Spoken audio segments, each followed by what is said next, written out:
The lectionary that we as Anglicans follow for our weekly readings determines that today we contemplate two stories, melded into one as recounted by Mark. The story of Jairus and his daughter, and the story of the unwell woman. The calendar that many of us in Aotearoa follows determines that today we contemplate the stories that explain the celebration of Matariki.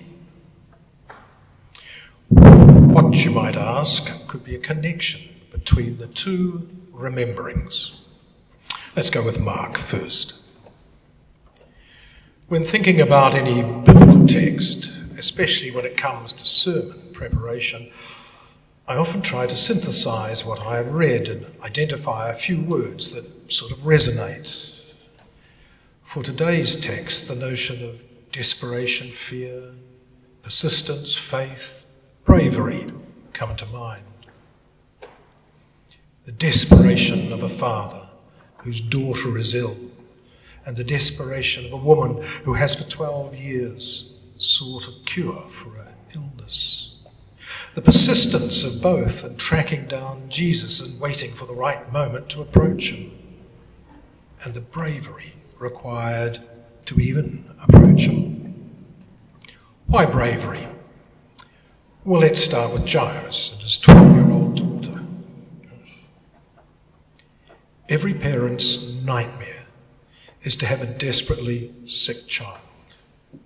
Even though Jairus was a prominent leader of the synagogue, and probably even more important, civic leader, we must assume that he had much mana, wealth, and influence, and yet he is desperate enough to turn to Jesus. Turn to Jesus despite the fact that many of his synagogue colleagues had had numerous run-ins with Jesus. In fact, when Jesus dared to heal someone in a synagogue on the Sabbath, some of the leaders began plotting to kill him. And here is one of those same leaders coming up to Jesus in view of everyone, falling at his feet and begging Jesus to heal his daughter. Certainly, too, bravery was shown by the woman with the hemorrhage. She was a woman who concealed shame and illness, who must move on the edge of community, fearful that others might reject her if they knew how awful her condition really was. Here, though, as readers of the text, we need to tread a little carefully. For as Andrew McGowan has explained things, much has been made by commentators of the particular conditions suffered by the woman relative to purity laws concerning blood and menstruation. In Leviticus 15, it specified that woman with a flux, primarily referring to monthly periods, but by extension a situation like this, are ritually impure for the duration. But here, this means 12 years. Christian commentators have been inclined to caricature menstruating women generally, caricature Jewish practices here, as though this meant the woman and menstruating woman generally was social outcast, which is nonsense. She has no contagion. Touching such a woman in a regular social interaction was not taboo. To tell the story thus is to tell the story of Christian anti-Semitism, not the story of Jesus or of his person. He goes on to say that Jesus does not liberate the woman from Jewish purity law, but enables her to fulfill it. The constraints on her life would have been real, but she was not marginalized simply by being in that state. While the main point here is her physical and economic suffering, the additional layer that purity adds, it's to do with worship. Now, the fact that Mark makes no mention of the reality that Jesus touched both women at the risk of his own personal purity seems to, at the very least, corroborate this observation. Mark may also be saying that Jesus took no notice of purity violations.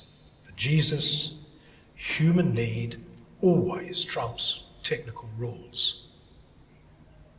that he was also able to notice the one who touched him in the crowd for healing amongst the throng of the crowd, and furthermore speak to her as a person who mattered, not only shows that Jesus was prepared to do, but also models for us how we should be prepared to show genuine care and put ourselves out for those who seek help. And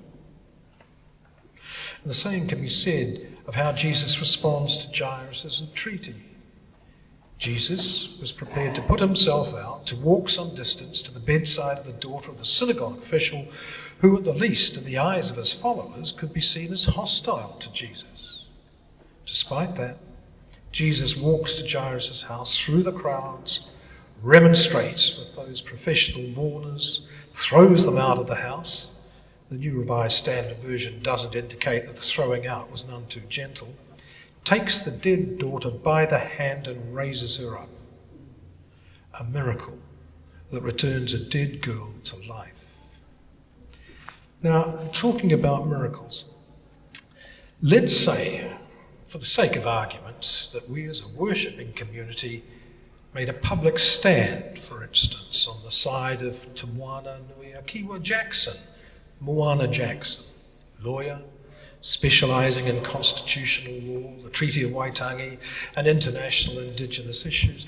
He was an advocate and an activist for Maori rights, arguing that the New Zealand criminal justice system was discriminatory, quietly spoken, deeply thoughtful, and highly regarded. He died in March 2022. In particular, we remember his authoring of a remarkable report over 30 years ago, Maori and the Criminal Justice System, A New Perspective, a report making the case for a separated Maori system of justice. Now, if we were of a particular denomination that created saints, we could put his name forward for canonisation. Saint Moana, Saint Te Moana Nui Akiwa. It has a certain ring, don't you think? I'm not sure if Moana performed any miracles in the traditional sense, but he did say some miraculous things. He did think miraculous thoughts. And if you're in any doubt, watch the film Portrait of a Quiet Revolutionary, made by Moana Maniapoto and Toby Mills. Well worth a watch. And even have a read of the recent article by Simon Wilson in the Herald. Again, well worth the effort. Perhaps I'm getting ahead of myself. Matariki.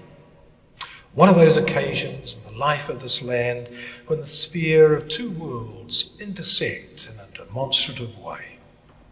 A time of coming together, gathering with friends and whānau and even strangers. A time of eating good kai, but also a time of remembrance. Those who have passed in the last year. It's a time of celebration in the present and of looking into the future. Traditionally a time for celebrating the harvest, cleaning up the gardens before winter really sets in, a time to plan and make preparations for the new season's planting, and of course, time to enjoy the fruits of the recent harvest. Don't know about you, but this year, despite some cool temperatures, I'm sure I detect a real energy around Matariki. So far this year, I haven't heard any grizzling or jokes about a Maori holiday, nor muttering about this Matariki thing. To the contrary. On Friday, when walking our dog around the Oraki Meadowbank walkway, I found it teeming with toddlers, dogs, prams, pushchairs, parents carrying children's scooters, and of course the children, families sitting in the sun picnicking.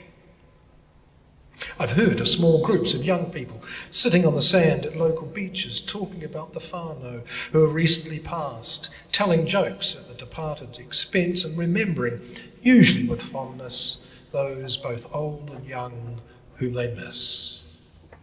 Now this was just one small area in Auckland, and I know there were many events, both formal and spontaneous, happening all round the motu.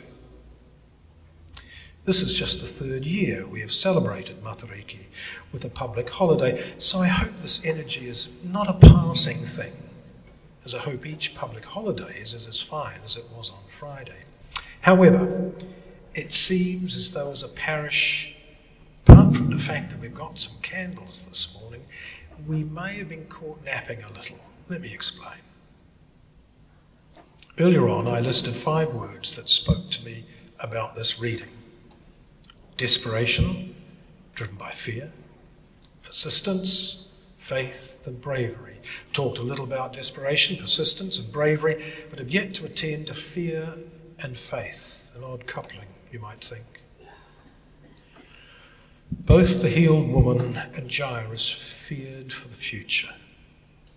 Jairus feared for the life of his daughter, and the woman for a life continuing in pain and in a state of uncleanliness. Whilst this fear may have initially almost overwhelmed them to the point of hopelessness, they both miraculously found faith. A faith that gave them new life via the direct intervention of the man Jesus, wittingly or unwittingly. Despite their fears, their faith was strong enough to attempt the unthinkable. In both cases, those healed had to rely on themselves, or in the case of the daughter of the father, to approach Jesus. Jesus' life, along with his death, grants life-changing healing. It's a healing authority that crosses boundaries, both ethnic, gender. Jesus chooses not to leave people in the condition in which he finds them, and he has the power to alter that condition. But do we? Can we as a Christian community alter the conditions of people's lives? Can we too bring healing into troubled circumstances? Can we as a community cross boundaries, whether they're related to ethnicity, gender, race, sexual orientation, politics, or any other boundary that divides our society, and advocate life-giving meaning and change? I suggest we can, and that Matariki may well be the time that we incorporate into our yearly parish activities, cycles, initiatives that heal and are life-saving.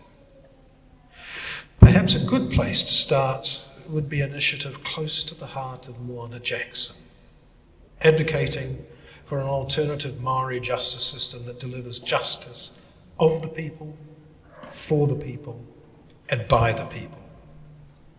You know the prison stats, and they're getting worse in respect to Maori incarcerated. We have incontrovertible proof that the current system doesn't work. It seems that our decision makers are frightened to make any real change. I guess we can guess why. You might say that it's a far too large a task to set ourselves. Well, tell that to Jairus. Tell that to the healed woman. Large, but not impossible. And perhaps that's the real message to be found in Mark's reading. Leave the miracles for situations that we really can't change, and find the courage that leads to faith that can make a difference, that can save lives, not just in the way that you would normally expect to.